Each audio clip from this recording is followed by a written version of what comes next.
Hello, my name's Olivia Williams, and I've lost my journal. I just can't find it. I've looked everywhere, including under the bed, under everything, and I can't.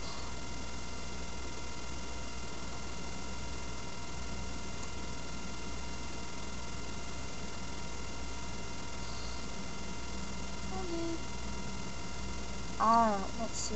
Where did I leave off so I can fill you in? Oh. Right. About shooting stars. Well, I guess to explain that, I have to go back to the beginning of the day. It was last Saturday. Last Saturday at Hogsmeade.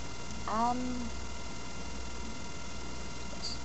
At the beginning of the day, I went alone because I really liked being alone, and I had some reading to catch up on. So I went and I sat down to do broomsticks, and I was reading my book, and when I finally resurfaced, I noticed Sev was sitting alone, so I decided to go say hello. Silly me, I didn't notice that there were 2 butterbeers on the table instead of 1, and yeah, couldn't make that connection. So I was standing there, and I was trying to maybe initiate conversation with Sev, because we haven't spoken in a while, and I kind of miss him. And Lily Evans walks out and takes her seat, and that's when I noticed the other butterbeer. So obviously I felt like I was intruding upon their day. And have you ever noticed how pretty she is? I just thought I'd point that out. Lily Evans is quite pretty. I wonder if many boys fancy her. Anyways, she invited me to come join them for the day, and I declined politely, saying that I needed to go meet someone, which is a total lie, because no one wants to hang out with me. No one likes shy bookworm. It's perfectly alright, I don't mind it. And so I left rather quickly. Then I spent most of the day in the bookstore, reading books and looking around, finding new books so I could take some home with me, and in case I ran out. And then I went window shopping for the rest of the day. I found this really nice journal for Bellatrix. It was black, and it was embossed with a metal crest of Slytherin House, and it seemed something that she would like. So I got that for her. And on the way back from Hogsmeade, I was reading a book, and I tripped over something, and that something turned out to be Seb.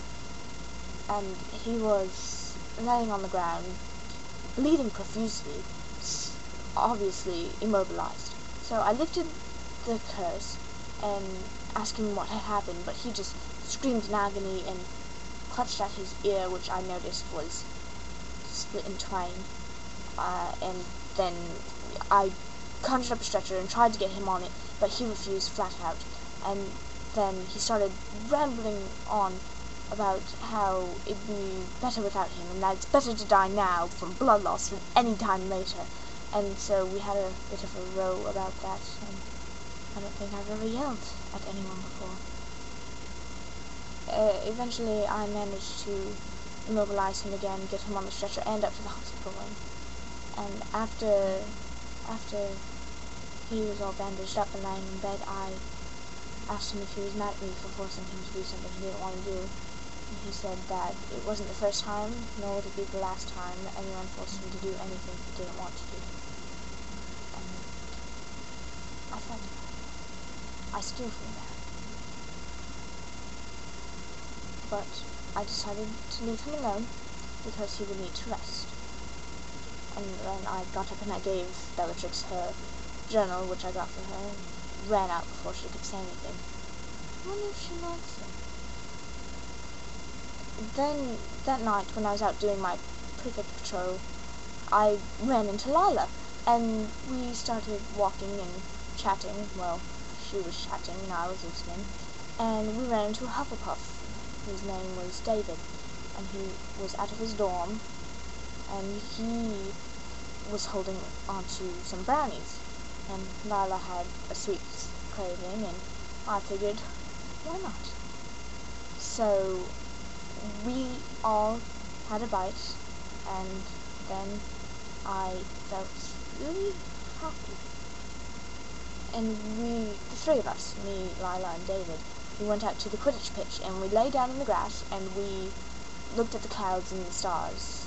And you know, divination is much easier to understand when you're intoxicated. I'm never, ever taking anything from him, ever again. Especially after that. We saw a shooting star. We were wondering where that came from. Yes, that is about it. That is what happened, and that is why. Probably how I misplaced my journal as well.